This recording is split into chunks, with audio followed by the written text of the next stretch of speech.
गोकुळ सोबत गोकुल. उमेदवार म्हणून माझी निवड झाली त्याबद्दल मी सर्वात पहिल्यांदा महाविकास आघाडीचे प्रमुख नेते जे आहेत, आमच्या पक्षाचे नानाभाऊ पटोले, शिवसेनेचे उद्धवजी ठाकरे, शरदचंद्र पवार या सर्वांचे मी मनापासून ऋण व्यक्त करतो. आज कोकण पदवीधर मतदारसंघ या पूर्ण शब्दाची व्याख्याच मला सगळीकडे सांगायला लागते, कारण लोक विचारतात हा आमदार नेमकं काय करतो. कारण जे विद्यमान आमदार आहेत ते लोकांना फारसे कधी दिसलेले नाही आहेत असं मला गेल्या 6 महिन्यात मतदार नोंदणी करताना जे आढळलं ते मी इथे नमूद करतो. खरं तर कोकण पदवीधर मतदारसंघात या आमदारांचं प्रामुख्याने काम असावं ते म्हणजे इथल्या पदवीधरांचे प्रश्न, पदवीधरांसाठी आपण काय करू शकतो याची चर्चा आणि याची काहीतरी एक नियोजनबद्ध आखणी असावी असं मला प्रामुख्याने वाटतं. कोकणातील या सुशिक्षित बेकार जे आहेत त्यांच्यासाठी शासकीय पातळीवर आपल्याला काय करता येईल, स्थानिक प्रकल्प आहेत त्याच्यात स्थानिकांचा सहभाग करून घेण्यासाठी या आमदारकीच्या माध्यमातून आपल्याला काय करता येईल.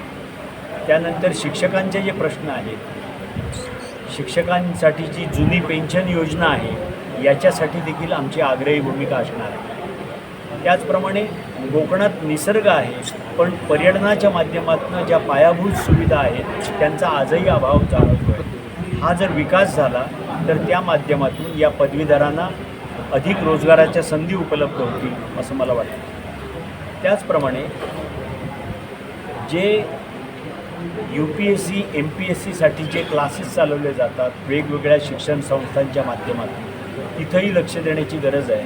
कारण कोकण विभागीय परीक्षा मंडळाच्याकडे जर आपण पाहिलं तर आपल्याला अभिमानाने असं सांगावं असं वाटतं की हा संपूर्ण कोकणात हे मंडळ गेली 13 वर्ष सातत्यानं पहिला क्रमांक पटकवत आहे. म्हणजेच कोकणातल्या मुलांच्या विद्वत्तेबद्दल कुठेही दुमत नाही.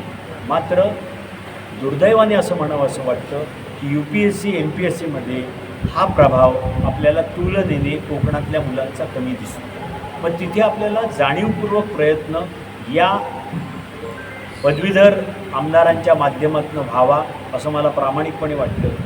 जे मी आता हे इथे मुद्दे मांडलेले आहेत या सर्व मुद्द्यांसाठी काम करण्याची माझी प्रामाणिक इच्छा आहे आणि म्हणून मी सर्व मतदारांना हे आवाहन करतो आहे की 26 जूनला कोकण पदवीधर मतदारसंघाची निवडणूक होत आहे. वेळ सकाळी 7 वाजल्यापासून संध्याकाळी 6 वाजेपर्यंत आहे. माझं नाव मतपत्रिकेत प्रथम क्रमांकावर आहे. त्याच्यासमोर आपल्या पसंतीचं क्रमांक 1चं मत देऊन मला जास्तीत जास्त मताधिक्याने निवडून द्या आणि आपली सेवा करण्याची संधी द्या. एवढंच मी अपील या ठिकाणी करू इच्छितो.